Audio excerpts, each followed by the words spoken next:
The Rangers achieved their objective. They climbed the 6 miles or so up to the Kianzi Pass. They held it for nearly 3 weeks.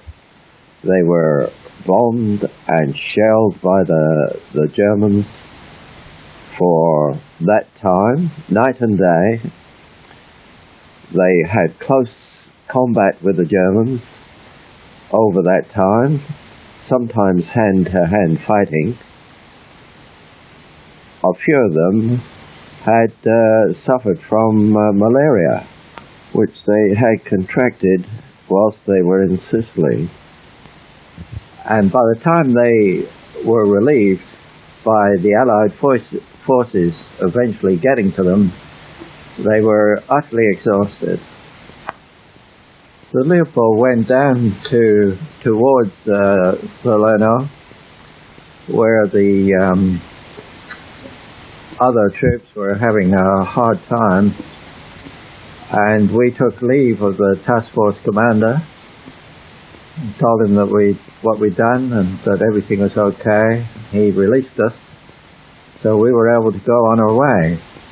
And the Leopold steamed down the coast of Italy. We were asked to go to Taranto, which is in the toe of Italy. We were told to pick up German prisoners from there, from Taranto, and take them to North Africa. So that's what we did. We steamed into Taranto harbour, which is quite a large harbour, and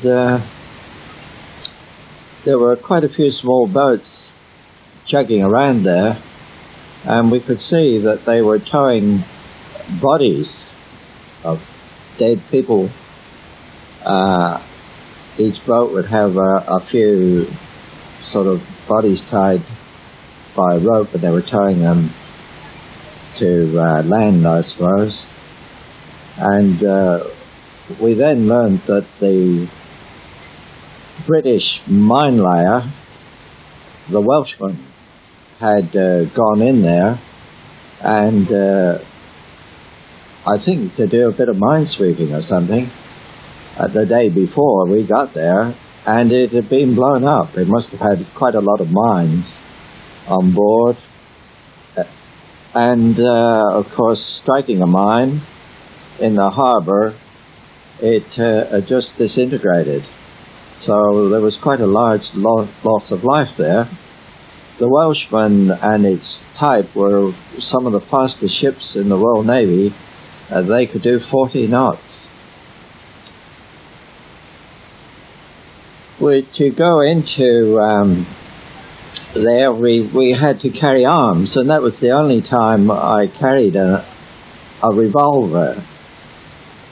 So I went in with the landing craft officers and one or two of the ship's officers with the landing craft, and we filled the craft with Germans, and we had belts, webbing belts around our waists with Webley 45 revolvers. But of course we didn't need to use them, and that's the only time I ever carried a firearm with me during the whole time I was in the Navy.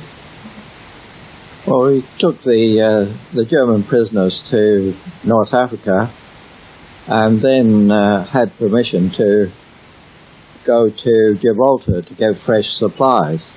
The Leopold had been so long up in Sicily and Italy, and weeks and weeks and weeks away from anywhere, that we needed to get some fresh food. We'd been living on American Army rations the last few weeks. So back we went to Gibraltar and restocked with food and water and all the things the ship needs. We also were dived on by one of our friends of the fleet air arm that we'd given passage. We were, well, a couple of other fellows and I had just finished our breakfast the morning we arrived, and this fellow had noticed that it was the Leopold that had given him passage, he was flying one of the small planes, fighter planes that the Navy has, and someone saw him and they said he just about went between our masts. He was that close to us.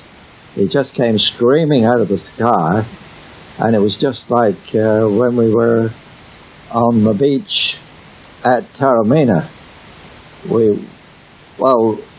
I dived under the table of the wardroom where I just had my breakfast, and I was looking under the table across to the other two fellows I've been talking to. We were all three under the table. So we went on our way back through the Med. We were well out of sight of land, and we'd only sort of steamed a day or so away from Gibraltar. And the ship stopped, and a couple of the boats were lowered, and we went swimming. That is, of course, all the ship's company, except for the duty watch. So there was all the swimmers. Beautiful sunny day again, of course, typical Mediterranean calm sea, Mediterranean at its best. And we lowered the ship's gangway, and some fellows were diving off the side of the ship and jumping off. And of course we could get back aboard up the gangway. And so quite a few of us had a good swim there. We then got notice that we would be going back to the UK and preparing for Normandy. So before we went, we thought we'd try to buy some Italian wines.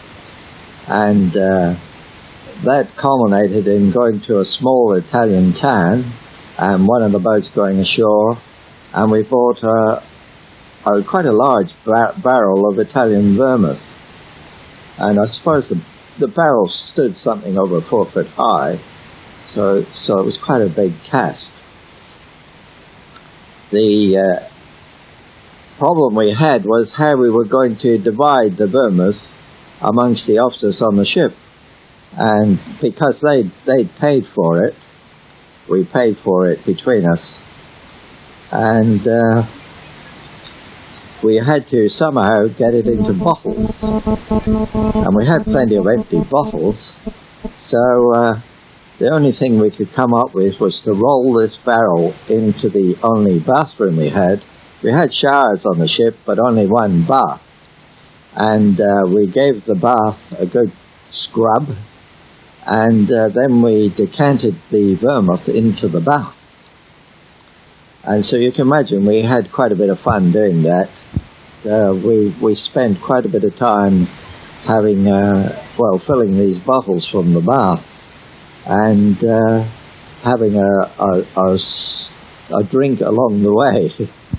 The first lieutenant on the ship